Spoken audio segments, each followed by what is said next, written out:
And welcome back, guys. Getting ready for part 2 of our planting episode here. Fire up the tractor. Right. Hook up to the Amazon. Also, I have something new to show you guys, which I'm excited about. Tested it. It's pretty awesome.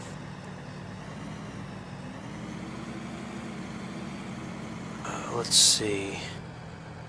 Before we head out, I need to plant fields 16 and 20.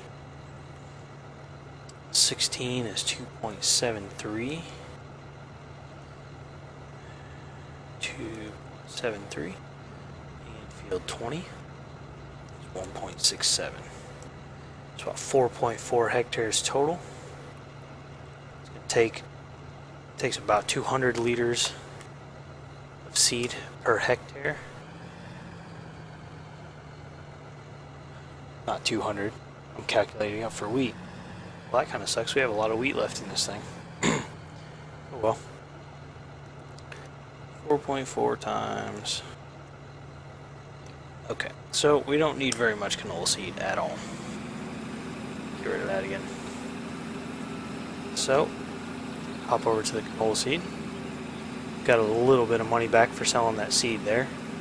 We had about $32,000. Now we have 34, so it's nice. Now, by my calculations, we really only need about 20 liters of seed here, so. Whoa! Yep, it's really hard to get that little seed in a seeder this size. So, oh well. You'll notice I only bought 78 liters and it cost me $4,500.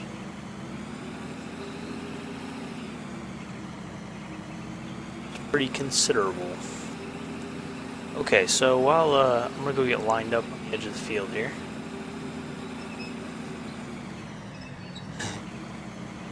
Forgot about our funny fertilizing. This was the field that I let the course play do the fertilizing on. Yep. Alright, so let me show this to you guys. What I just pulled up here is the new GPS mod.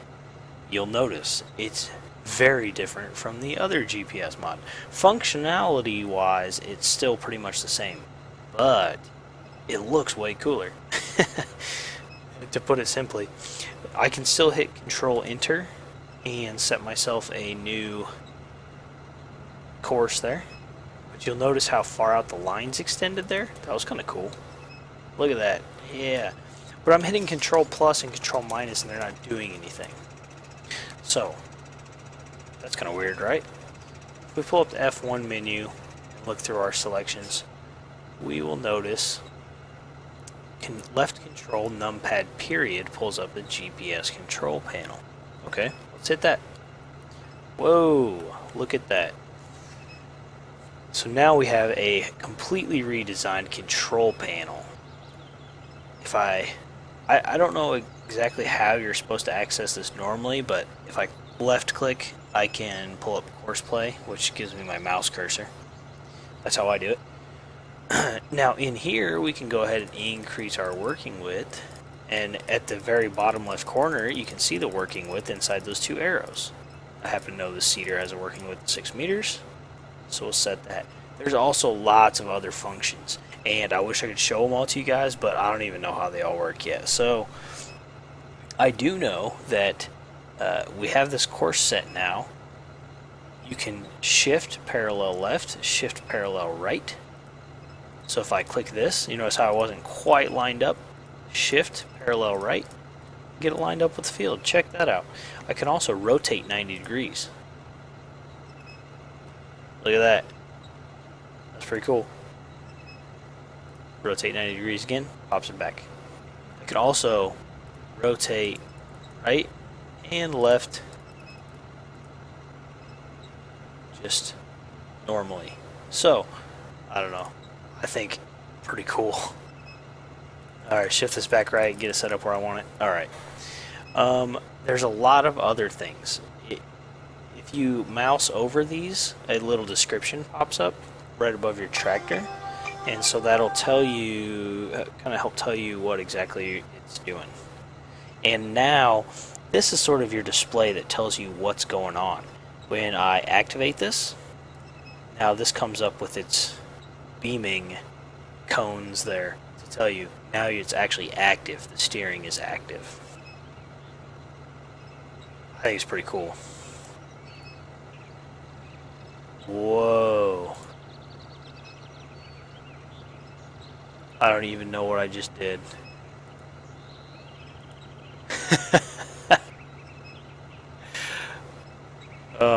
I would tell you guys what all this does, but honestly, I don't know. I know this does your offset stuff, which you can do in the old one. You can also automatically detect working with, so let's change this. Let's go 3.5 is what I have it set at right now. If I auto detect, it sets it to 6.4. Okay, maybe that wasn't a great example. Hey, do I need to be straight? It set it at 6.4 with a huge offset, which is kind of weird. Let's try it again. Now it set it at 6.1 with just a little bit of an offset. Well, I'm going to reset all that back to normal. Oops. There we go. Okay, and I'm going to bring us back around to get lined up.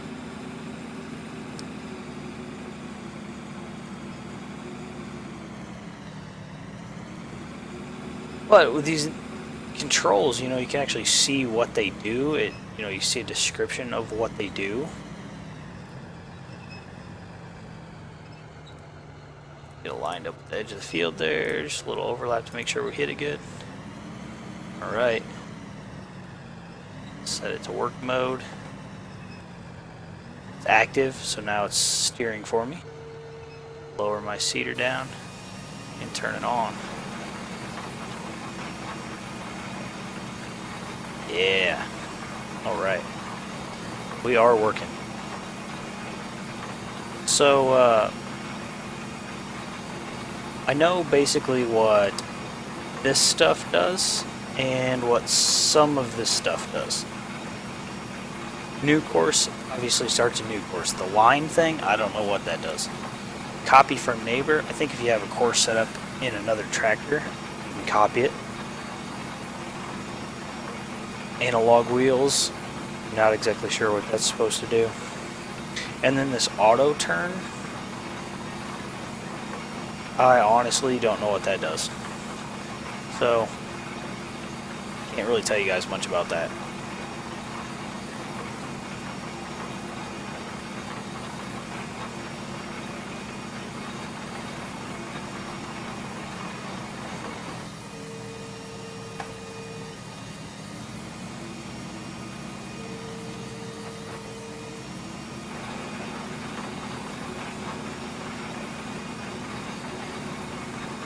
Now, I could use the 90-degree turn thing and reset this to get me around the turn, but I'm not actually going to go very far up this way, so.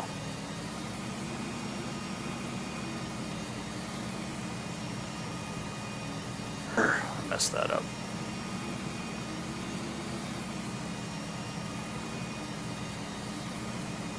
What are you doing?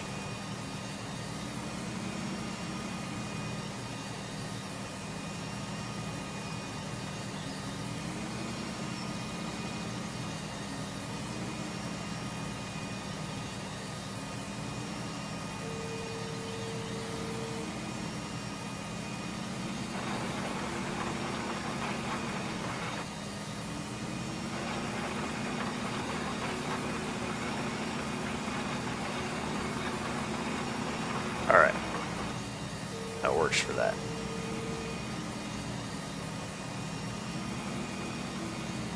Also, one thing, a new feature that it has and it's built into the display is, and I'm sure this will be really hard for you guys to see, so really all I can tell you is go out, download the new version of the GPS mod, and give it a try. in the upper left-hand corner of that box that has the tractor in it, there's a, I don't know, it's a little symbol which has a bunch of lines, and then right now it says +1. As I continue to move, in this case further to my left, farther up the field, if I would keep going this way, it would tell me how many I am away from the line that I actually initiated and used as my starting line. So, kind of interesting. I find it kind of interesting. Haven't really figured out a great use for it yet, but interesting nonetheless. Let's see, can we go too fast for this seeder? No, we cannot. That's kind of cool. Basically, you can seed as fast as I want.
Alright, sorry.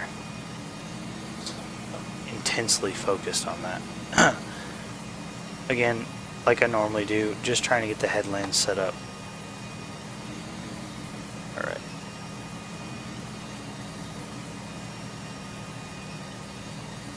So, also I'm going to clear out horseplay. And I like to leave the GPS mod like this so I can kind of see the display mode for it, but it's not taking up a lot of my screen, so.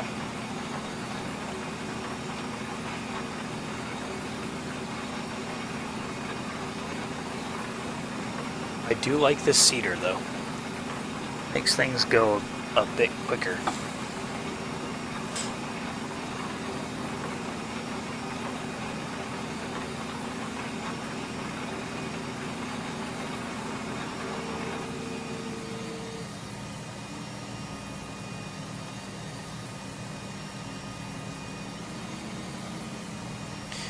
Now the one thing I haven't quite figured out is to turn 90 degrees. Actually, let's go ahead and bring that up. We'll use the turn 90 degrees. I haven't exactly figured out how it decides where to turn at 90 degrees. I don't know if it's from the point where you first initiate it. I really don't know. But the feature does exist, I just don't exactly know how it works completely. We want to get right about here. Change direction, so we need to initialize a new course. Make sure we're lined up. Move it a little to the right, line it up. There we go, all set. Stow that away.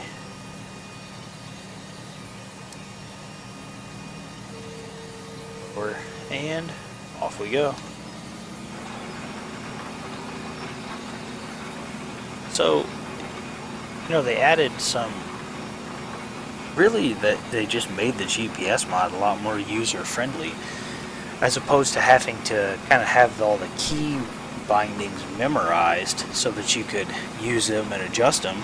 They put it in a nice little display menu area and made it very accessible and easy to use. So, awesome job there. Very nice. I really like the GPS mod. I have ever since I started using it, and they just kind of keep improving on it, and I think that's really awesome. It's nice to see mods continue to be improved.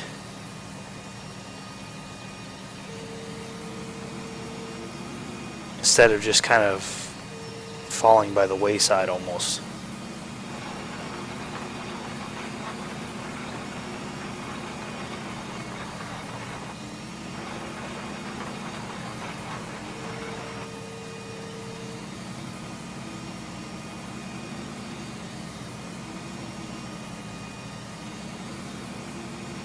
Other than that, I don't think I really have anything new for you guys.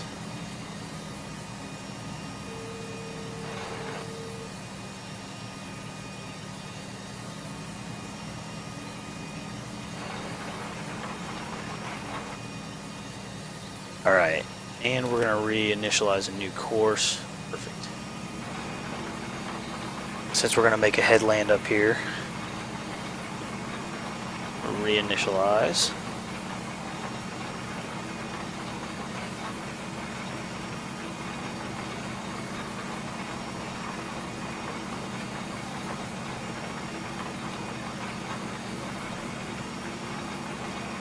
All this planting we've done so far, we have used 1 liter of seed. Oh man, canola. It just uses nothing.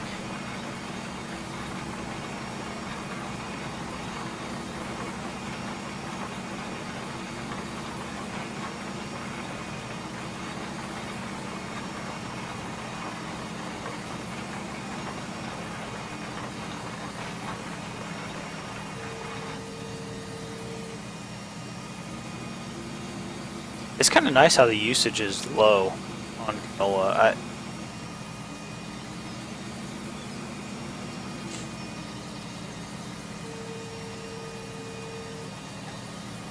You know, just in general, while I've worked out some numbers, and of course whether or not you turn a profit on a crop, a lot of it is based on how much you actually end up selling that crop for. Whoa. Some spots there, didn't I? Well, I'll go back down. That later. Actually going to go ahead and go here. Easier turn to make.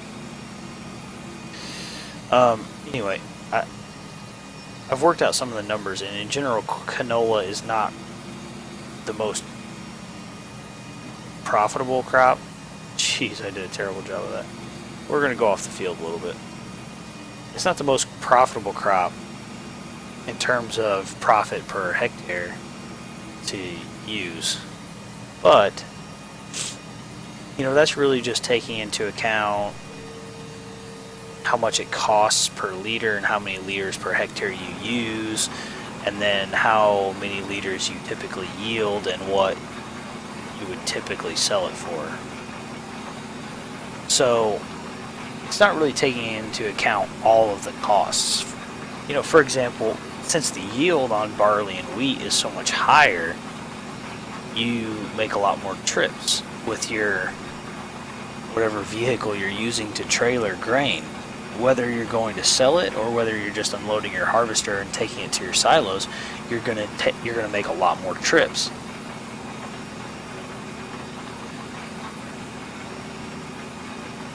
So, and the profitability numbers that I've worked out don't really take that into account. With canola, the yield is so comparatively low. It's considerably lower than wheat or barley, but it still sells for a good price. The profitability is not quite the same, but you're also not driving as many trips to go sell it, as many trips to unload your harvester and empty it into your silos. So it's, I don't know. I don't think the trips you save going back and forth to the silos really make up for the loss of profit per hectare, but it does kind of help even it out a little bit.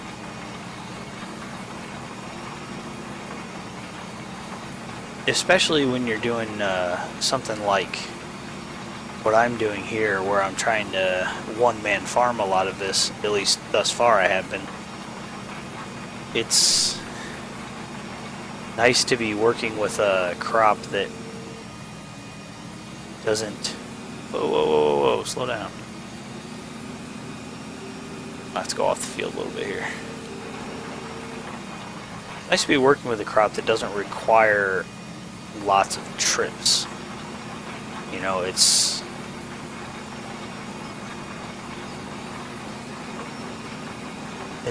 You don't... Like when I was harvesting fields 5 and 6, I think I maybe make one trip back to the silos. Yeah, I think I made one trip.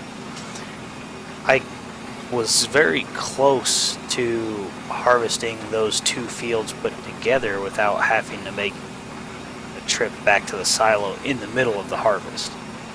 So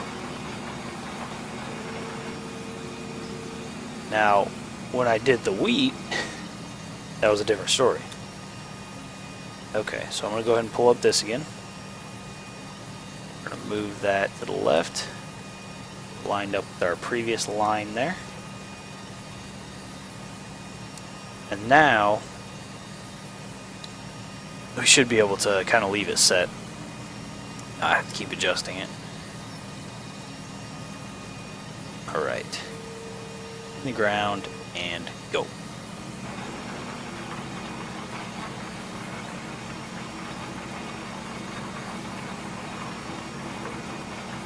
Canola's, you know, it never really was the crop I really wanted to work with. I would really prefer to be able to do soybeans, but on this map that's obviously not an option. But soybeans, as I've said before, are similar to canola in that they don't have a very high yield, but they also don't take a lot to plant, and they generally sell for a higher dollar amount. So, you know, you do what you can.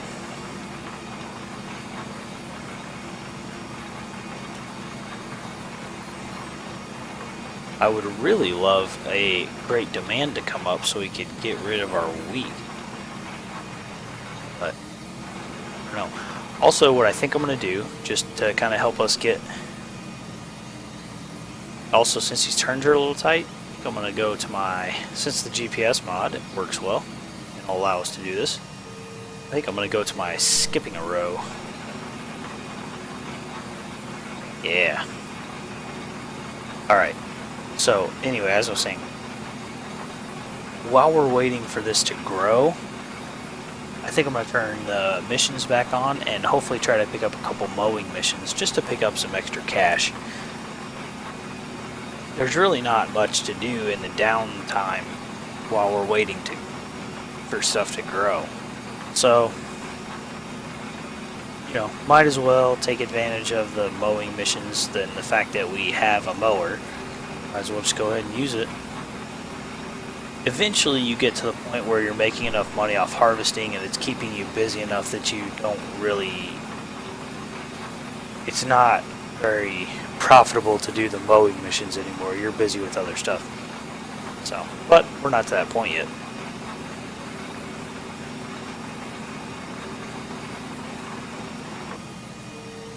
And also, since I tend to... I plant everything at one time and then harvest everything at one time, I tend to have longer periods while crop is growing where I'm not really doing anything. Whereas how most people play, they would either turn the growth time up or something along those lines, or I'm sorry, the crop growth speed up to fast, so that as they finished planting their last field, their first field was basically ready to harvest, so that they're continuously just cycling through fields. Because the way the game operates, that's really the most efficient way to do things. But as I'm trying to play a little more realistic, I'm also trying to simulate the seasons.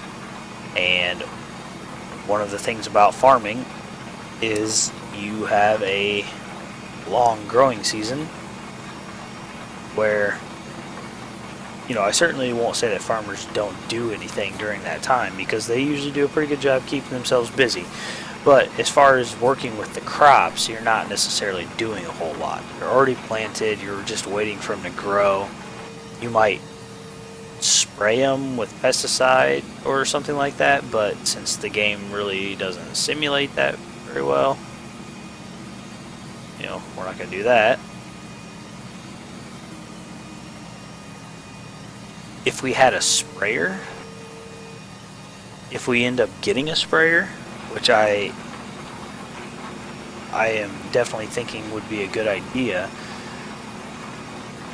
then I may go ahead and do the planting and then come back around and do the fertilizing, because that would be a little more efficient. Instead of having to fertilize first, I can go ahead and plant, and that way the stuff's already growing when I'm spraying it.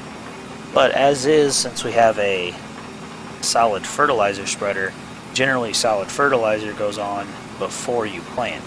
So again, in game you could do it the other way, but since we're trying to play a little more realistic, try to put the solid fertilizer down before we plant.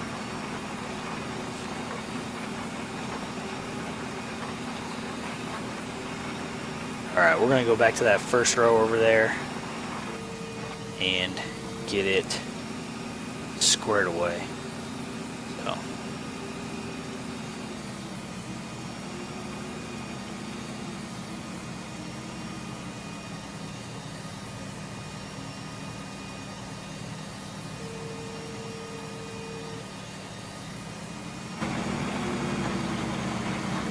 trying to make sure I am not missing any spots.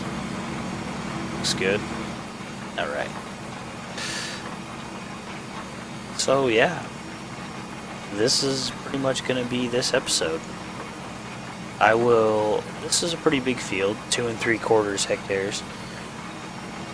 I'll go ahead and show all the planting of this on screen. Since I'm using a 6-meter wide planter, it won't actually take a whole lot longer than it did for me to plant field 5 in corn. But then I'll go ahead and plant field 20 with canola off screen so that you guys don't have to sit through that. So that'll be the plan. I wish I had some more new stuff to show you guys, but I really don't. I'm always on the lookout for some more realistic mods. And you know, new ones come out occasionally. Problem is just not a lot of people converting mods to more realistic, unfortunately. And while there are some people out there who would be willing to do the conversion, you gotta get permission from the mod author before you're able to share it and all that kind of stuff. So if the mod author is not actually doing the conversion himself or herself, then you gotta get permission from them. Sometimes they don't want to give permission and all that kind of stuff, and I don't know, it just gets a little weird, complicated. I have downloaded a few new, more realistic mods, but I haven't tested most of them, and I also don't think we'll get to the point where we're able to use them in this game, just because a lot of the ones I've found are big equipment. You know, they're made for, I guess, what you would consider more of the end game, where you have quite a bit of money and quite a bit of land and you need the big equipment. Obviously, the way this map is set up, that's sort of what you're working yourself towards, but given the length of, or what I'm planning on the length of this season being, I doubt we'll have the time to get there. If we go to South Dakota in the next season, though, probably see some of those big mods come into play, because that is a map that just calls for big mods. Actually, in one of my other save games that I just kind of play for fun, I wish I would have looked at how many hours I've played on that save game. I think it's close to 30 hours or something like that, and I have not even completed harvesting fields that you start with. Now, you start with about, it's like 8 fields, I think, or 10, and a lot of those are divided into 2 actual fields, and a couple of them are just huge. I actually sold off a lot of the fields that you start with, so I only kept 4 of the fields that you start with, and 2 of them were some of the smallest ones that you start with. So is, you know, I tried to get here or something because I knew if I kept all of that, I would be harvesting forever and I would never get into the next cycle. So yeah, I think I've played for like 30 or 40 hours on that save game. I've harvested, completely harvested 4, what I consider 4 fields. It's actually 2 fields, but each of them is split into 2. So it's like 4 fields. It's like 30, I think I've harvested, those fields were like close to 36 hectares. I think maybe 40 hectares combined. So, and then I started in on the next field, which is, you know, again divided into 2 fields, but it's considerably bigger than any of the other fields I had worked up to that point in the game. And oh my gosh, it's just so huge. I've been, I don't know, I would guess, it's hard for me to keep track because I've logged in and out of the map several times in the process of harvesting just this one field, which is actually half of what, it's field 81. It's only half of field 81, but it's the side that's planted in corn. I'm trying to think. I think I've probably spent 6 hours or 7 hours in game, real time, just harvesting the corn off of that field alone. It's insane. So, you know, that map is going to call for some big machinery.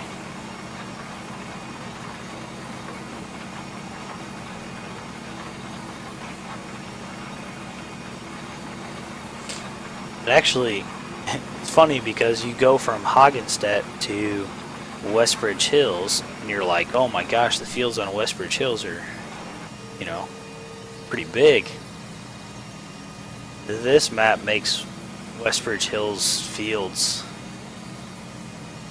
look like nothing. I mean, the biggest fields on this map are about the size of some of the smaller ones on that map. Kind of like Hagenstedt. Some of the, you know, except for a few fields like this one and 5 and 6, most of the fields on this map are like 7, 8 hectares or bigger, which is bigger than most of the fields on Hagenstedt. So we're just kind of stepping up here in field size.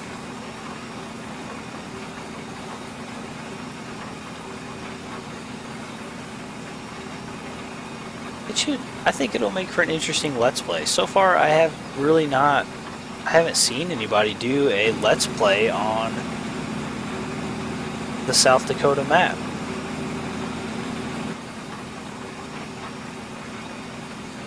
So, I don't know, I think it'll be interesting. One of the things we'll do there is just drive around and try to give you guys a sense of just how huge the map is. But anyway, I keep talking about next season. I'm really excited to get to next season, if you can't tell. That's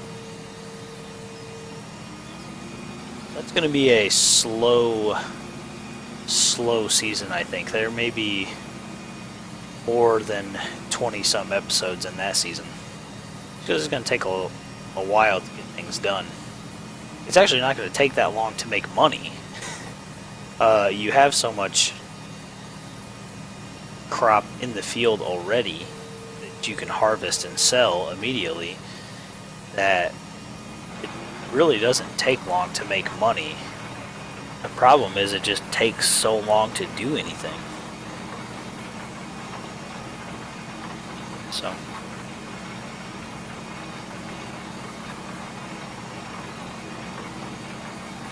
but what to do here? Hopefully we'll get a couple mowing missions while the growing is going on, and that'll help us raise a little bit of capital here. I'm hoping a great demand will come up. If a great demand comes up, I'll definitely show that to you guys, because I want to show whenever we do sell that wheat.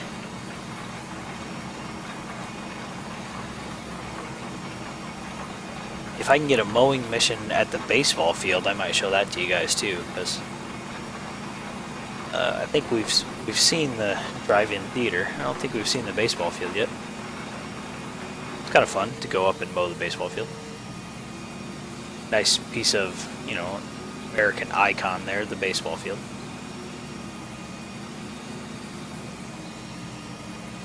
Although I don't know too many baseball fields that get mowed by tractors made for the farm and farming implements, but that's okay.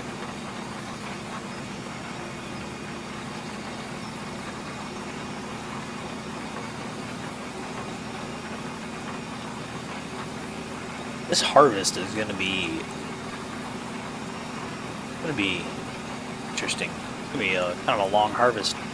The corn header and grain header that I have for that John Deere 2058 combine, they're just not very big, so it'll take a little while.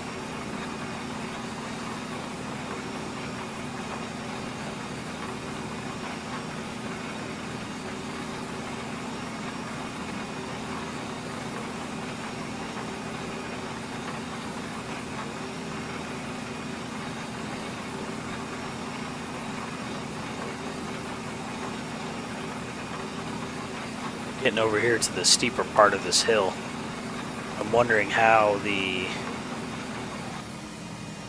6210 here is going to hold up with this larger seeder. You know, it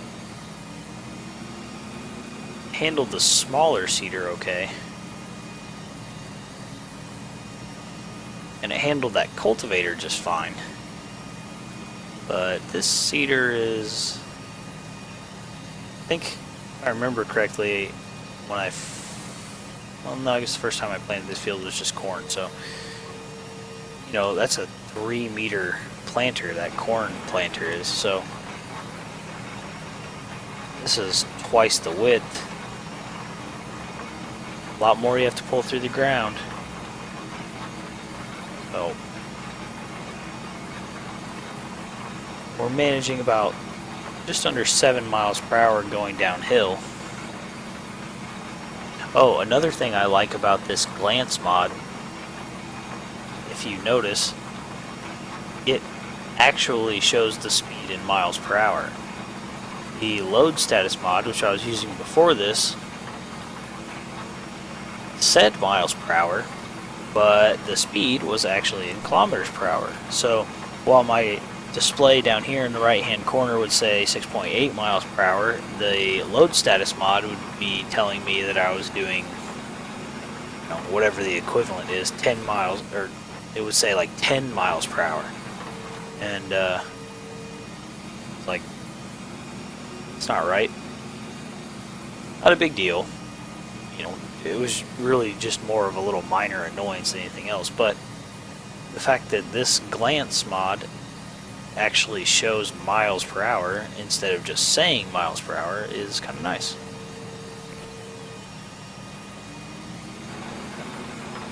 It's the little things, you know, little things that really make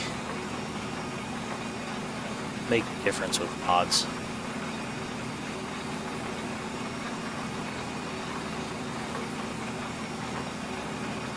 Also, I talked to the mod author for the glance mod, and I figured out as we go across the line there, where it says the field we're in, field 16, right before that there's a C.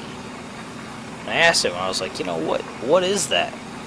I looked on the support topic for the mod, and there was a picture, and it had like NE and NW in front of some of his equipment. So I asked what it was. What he did is have the mod divide the map into 9 sections. So, you know, imagine 2 lines splitting this map evenly into 3 parts: a west part, a center part, and an eastern part. And then similarly 2 lines dividing it into 3 different parts: a southern part, a middle part, and a northern part. And then so that would make 9 boxes here. And then of course you have a northwest box, a north box, northeast, and so on. And the C is the center box, which makes complete sense. So that's what that is. So you can quickly look up at that and see what part of the map your piece of equipment is in. You know, it's not going to tell you. Obviously, field 16 tells me pretty much exactly where my tractor is right now. The C tells me just sort of generally what part of the map is it in. If I was not in a field right now,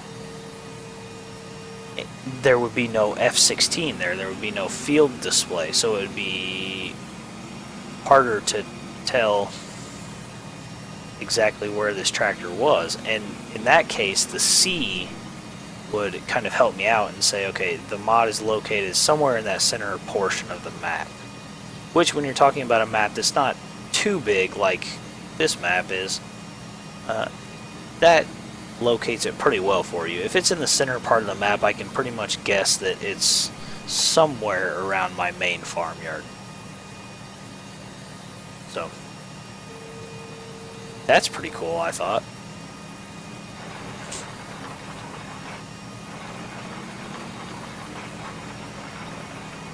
We have planted most of this field, and we still have not even used 10 liters of canola seed. So again, just a good demonstration, because I don't think you guys have actually seen me plant canola yet. This is a good demonstration of how the seed usages change when you're planting different crop types. When we planted wheat in fields 5 and 6, those 2 fields combined, we used almost 450 liters of seed to plant those. For this field's bigger than those 2 put together, and by the time we're done with it, we're going to use probably 10 or 11 liters of seed. So a very, very drastic difference.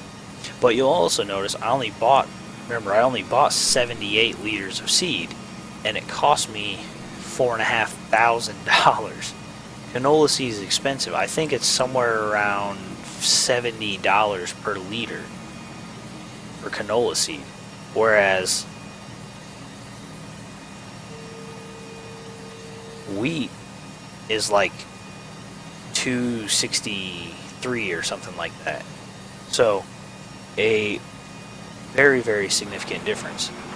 It actually costs less per hectare to plant canola because the usage is so low. Even though the price is really high, the usage is so low that it actually works out to be cheaper to plant canola per hectare.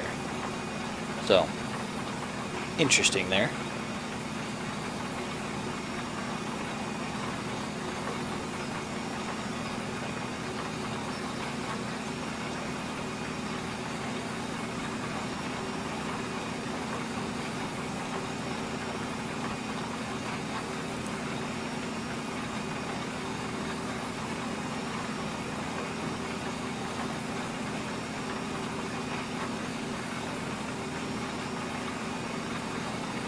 Yeah, I'm just sitting here trying to think what all's going on, and can't really think of much.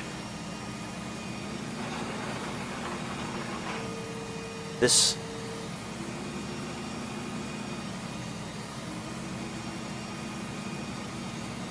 hopefully this will be the second,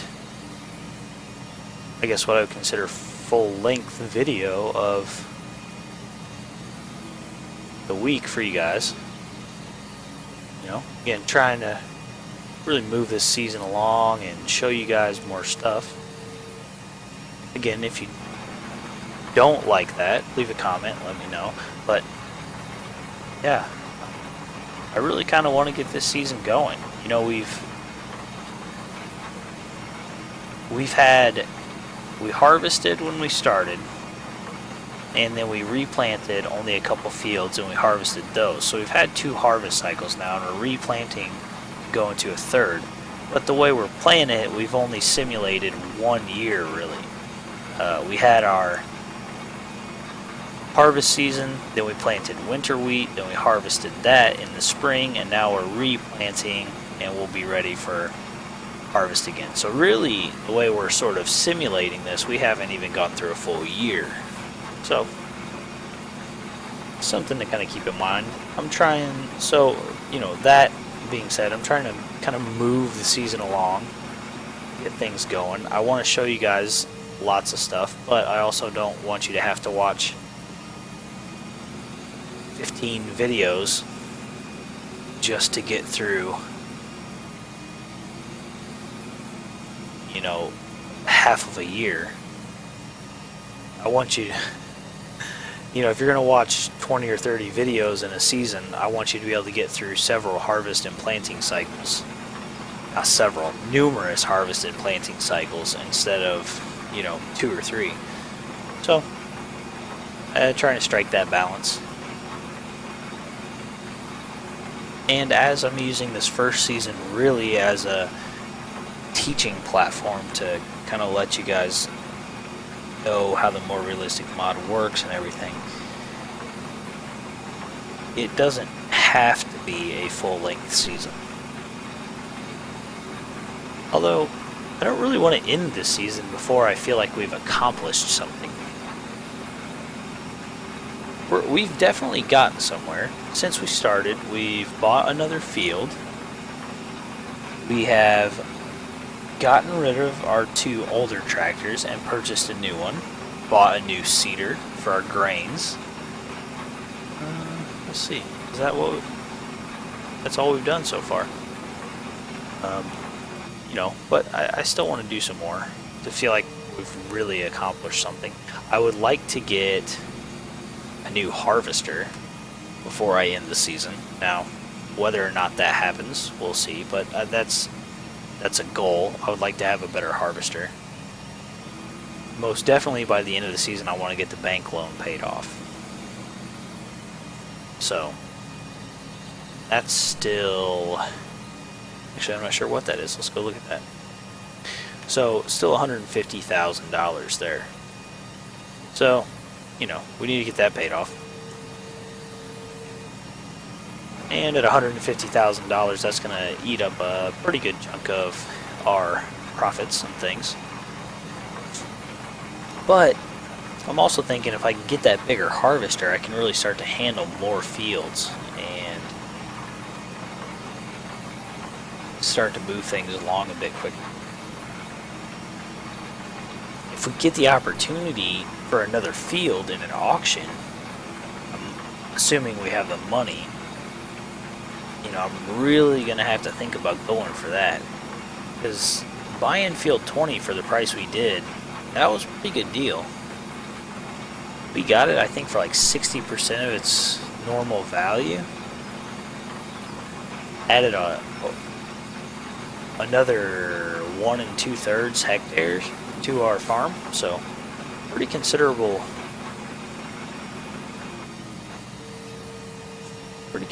sum.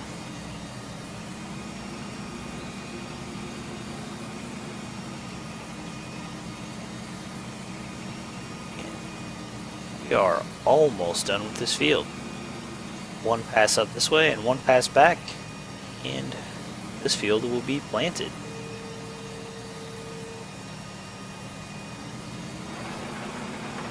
So, check out the new version of the GPS mod if you're not using it.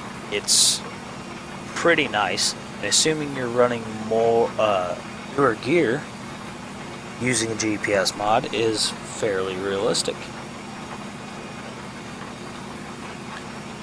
And it's pretty awesome. And like I said last time, it really makes the in-cab view come into play. You can sit here in cab now the whole time, and you're not always feeling like you have to look out, get out of cab to see if you're lined up properly. You know, I understand that if you don't have the GPS mod, you're trying to see if you're lined up right. That's hard to do in cab. But with this GPS mod, it's pretty nice. It really helps you line it up. And if you want to, I use it in the active mode most of the time, because that's how most modern GPSs really work. You set the course and turn it on, and it'll drive your tractor along the line that you've set. But you don't have to use it in active mode. You know, here, going back down, I'll use it in passive mode. So in passive mode, you have the line, still the same green line and red lines, but instead of the GPS mod doing the steering for me, now I'm doing the steering. And I can just use that green line as guidance. So I just stick that green line right in the middle of my tractor. Now if I do a good job of driving, this won't really look a whole lot different than when I'm using the active steering part. But I can use that line as guidance and just try to keep my tractor centered on that line. So if you don't want to use the active part of it, if you feel like that's cheating or a little too much help, use it in the passive mode. One of the things that's hard to do in computer games is get a feel for like how wide things are. And when you're looking back like this, it's hard to know exactly where the front of your tractor is pointing. In real life, you can kind of feel it. You have a sense of it, just because of the way our bodies work and all of our perceptions and extra senses and things like that. It's hard to do in a game. So this is kind of a way to help that. So there we go. That field is planted. We used 10 liters of seed. Started with 78, finished with 68. So, yeah. Again, not much seed usage here. Now, before we go, let's go ahead and shut that off while we're sitting here.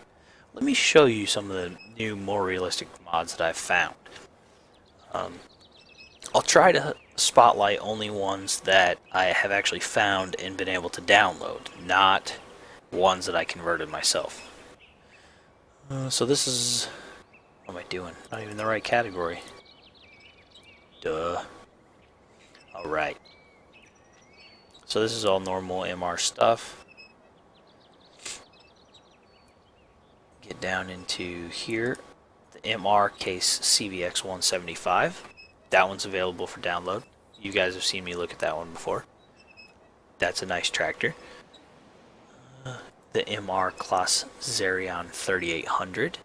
Start to get into the bigger articulated tractor, 379 horsepower, so pretty solid piece of machinery there.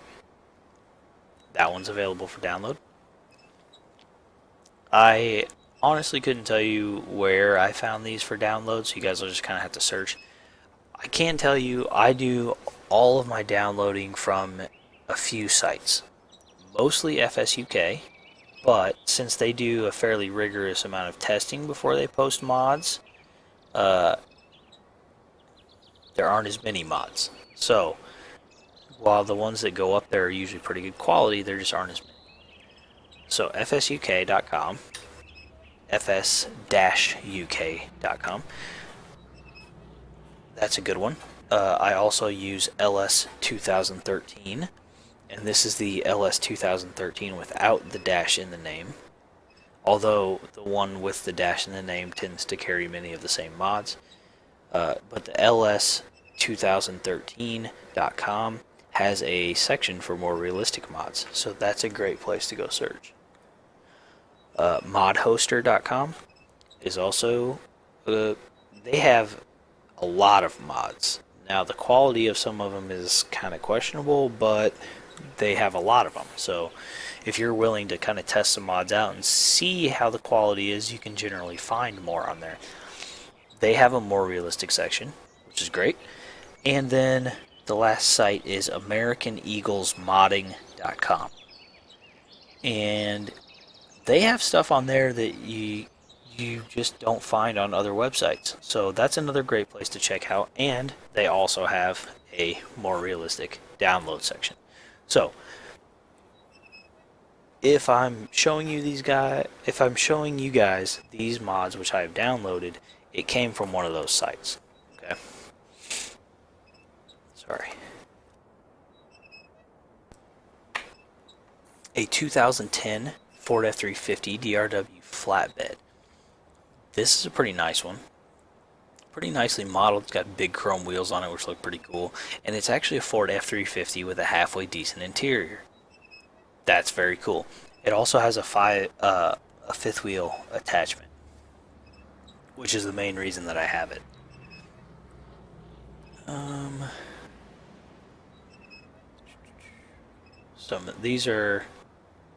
This is an MR. This stuff is all MR Classics pack or something like that. I don't really make a whole lot of use of these. The Fendt Vario 936, 360 horsepower tractor. That's a pretty good one. I haven't really used this one a whole much. Good lord. I haven't used it a whole lot, so I can't really tell you how good a quality it is. But I know a lot of people use it, so I'm thinking the quality's got to be alright.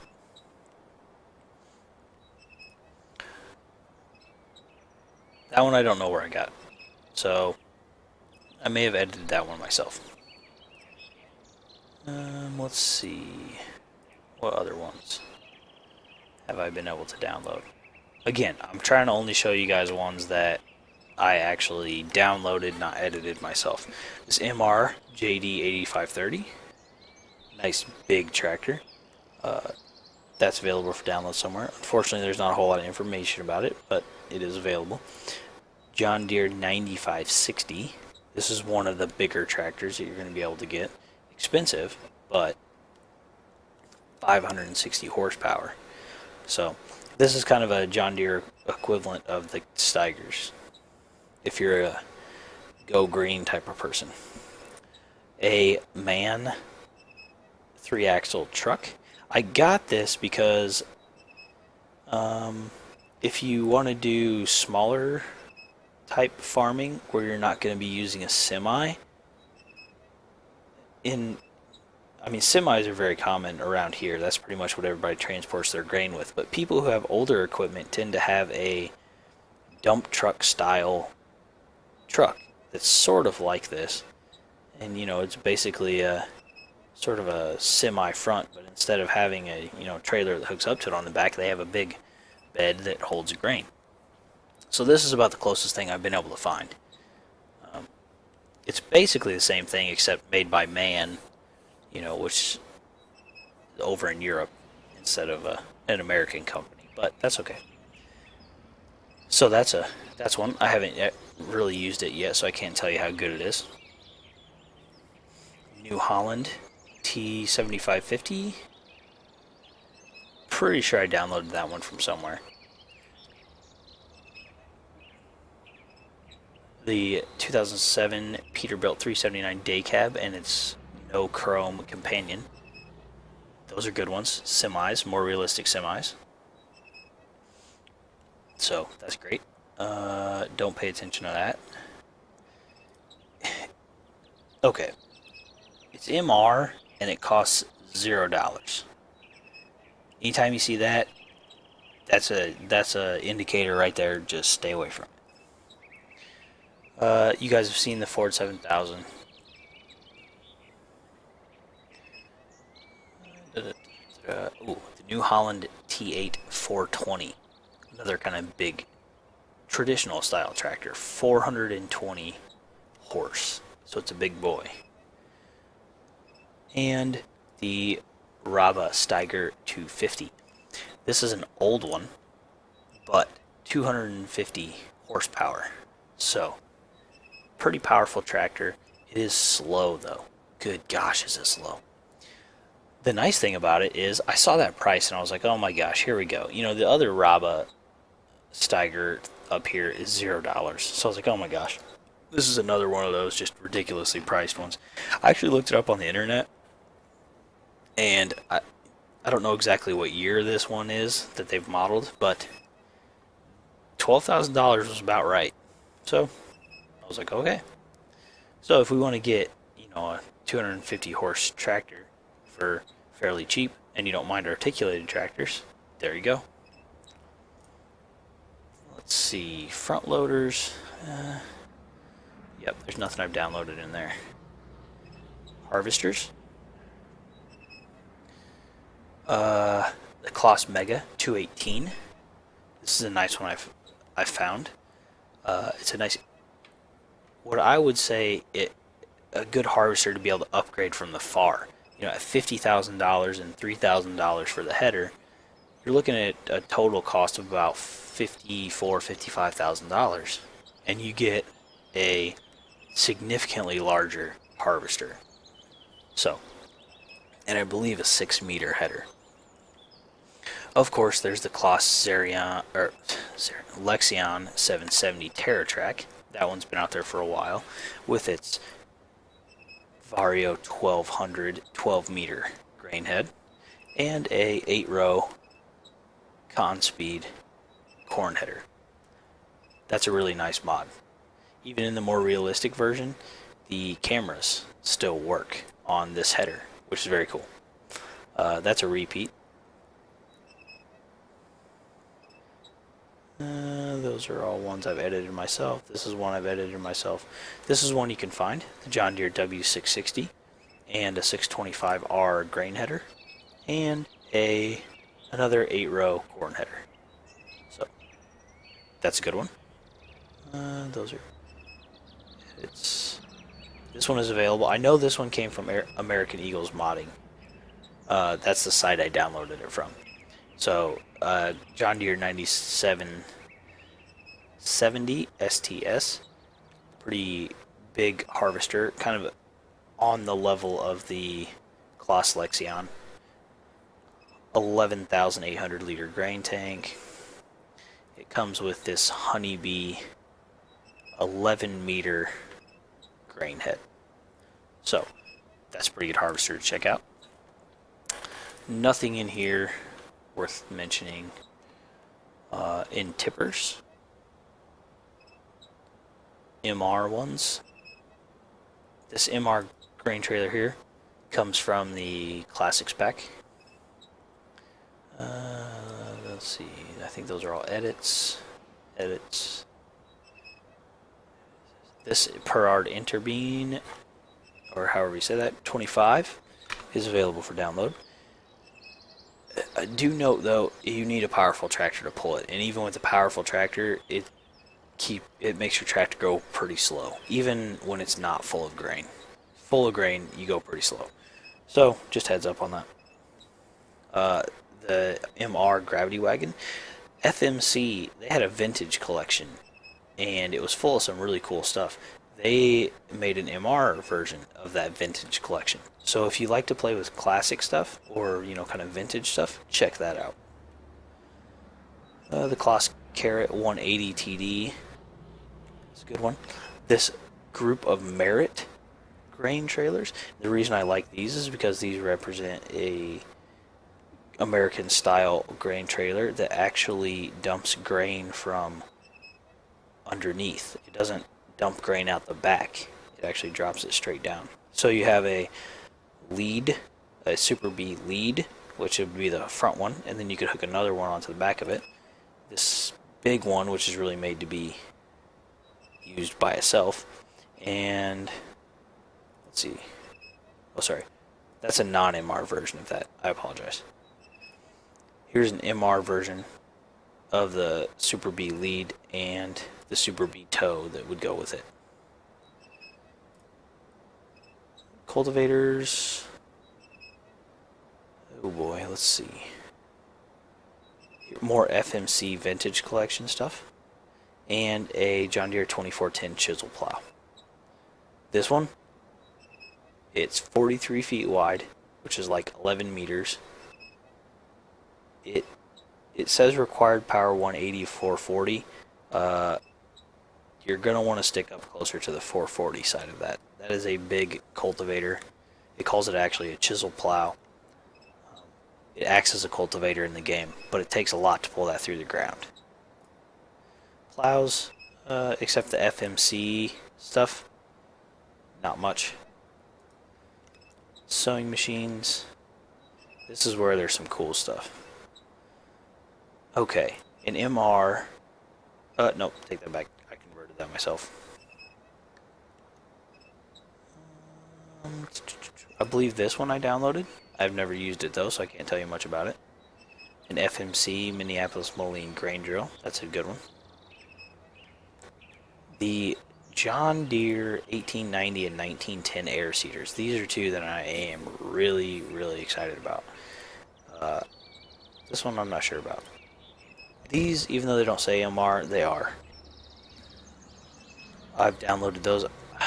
I wish I could tell you where I got them from. I'm not positive. These are really made for doing all big fields. With the grain tanks here on the air cart, you can fill one with fertilizer and one with seed, and you can fertilize and seed in one run.